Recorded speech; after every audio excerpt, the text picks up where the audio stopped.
For IIT JEE exam, students start preparing 2, 3, 4 years in advance. And same is the case for the NEET or UPSC. Why? Because these exams are hard. No doubt, these exams are very hard.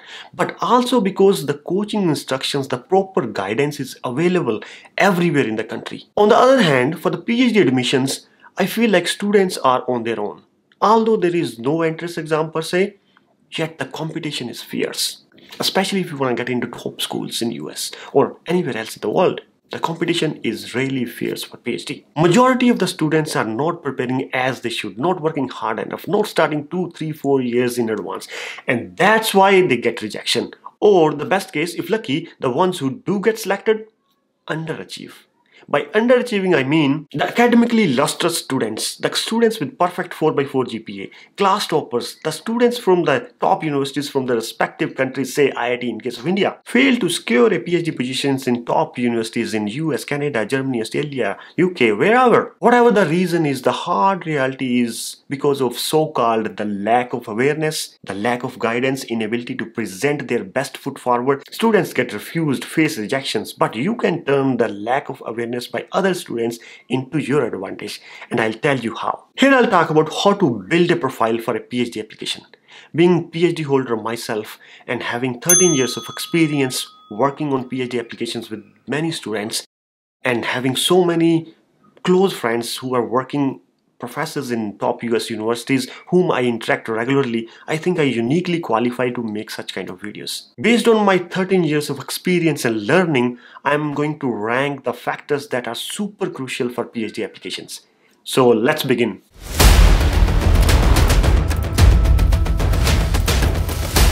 I'm going to leave the GPA out of the equation. Good GPA always helps, no doubt. Everyone knows about it.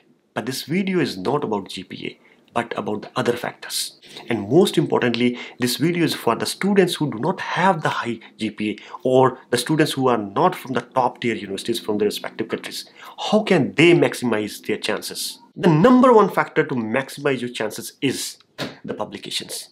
PhD is a research degree. Its outcome is quantitatively measured in terms of research publications.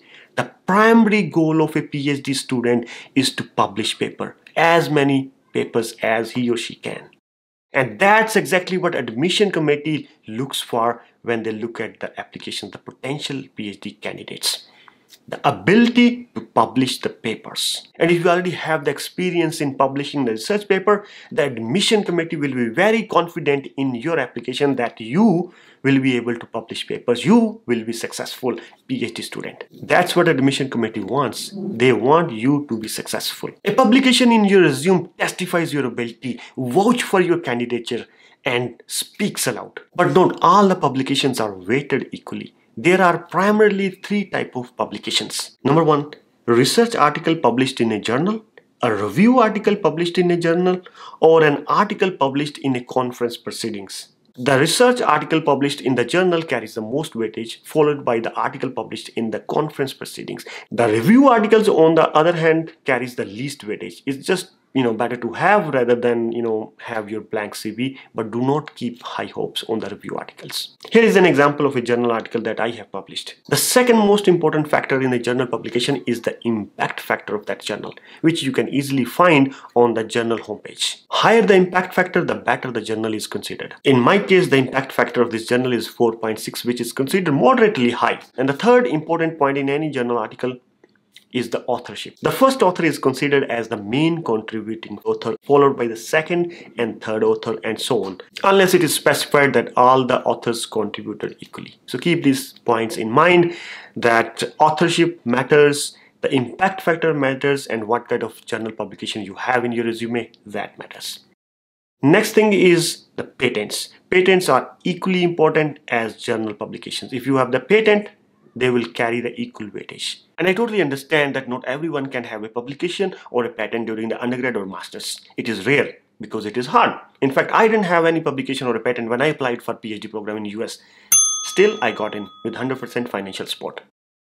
Although I did not have a patent or publication, yet I had the second most important factor in the PhD application, that is the research experience. If you're going to write a paper, try to get some research experience. Doesn't matter whether it's inside your university or outside university. just get some research experience. You can do some research projects, research internships at the institutions outside your home university with other professors. In case of India, you can target institutions like IITs, IISc, IISER, AIMS, all the CSIR labs, CSIO, CIRI, NPL, NCR, and so on. CSIR, by the way, so many labs, and all the DRDO labs. There are simply so many options out there. I also post internship opportunities, mostly international internships, from time to time, either on my YouTube channel or many times on my Instagram.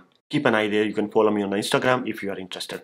Going back to the point, if you have already graduated from your bachelor's or master's degree and you do not have a strong resume for the PhD, you can maybe take a year gap and join these institutions as a project associate or project assistant, and get some research experience. That gap here will not be any will not be a negative point in your resume, but it will add value to your resume if you are interested to apply PhD program in the future. The third differentiating factor is the thesis writing. Thesis is again a very good way to get into research. If you have time and the opportunity, see if you can sign up for a thesis with the faculty in your university or anywhere else outside your university. That's totally fine. And if you are lucky, who knows, you might get a publication out of your thesis research. And if you are way ahead and you are just applying for a master's program right now and you have like 2 years until you apply for PhD programs, just see if you can find some master's program with thesis, so that you automatically have a thesis in your resume at least, and you will be ready when you apply for PhD program in US universities.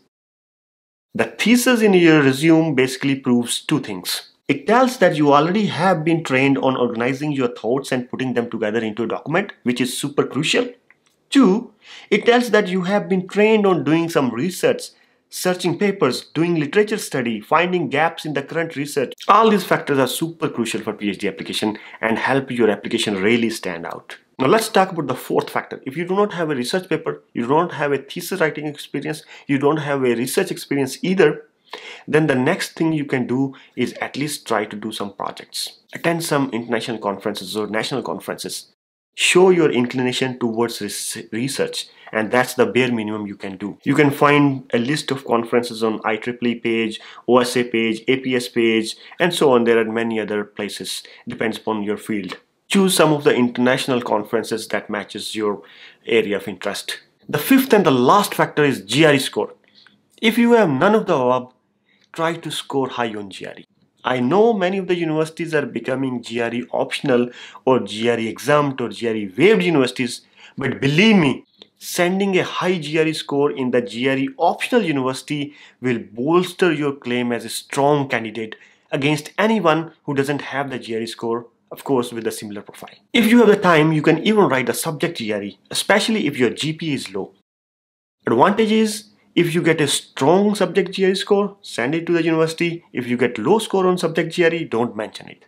You have nothing to lose. Not all the programs, all the universities have the subject GRE requirement, but still there are considerably large number of universities that are still open to subject GRE. They still accept subject GRE. They still consider subject GRE. So if you apply one of those universities, it can give you a competitive edge over the other candidates, especially if your GPA is very low. Let's quickly recapitulate what are the top factors that make difference in your PhD applications. GPA is of course the first factor, but after GPA, then comes the publications and patents, then your research experience, then the thesis writing experience, the projects and the conferences, and then the high GRE score, general GRE, and the subject GRE. Finally, even if you have all of the above, a bad presentation can still cripple your whole PhD application.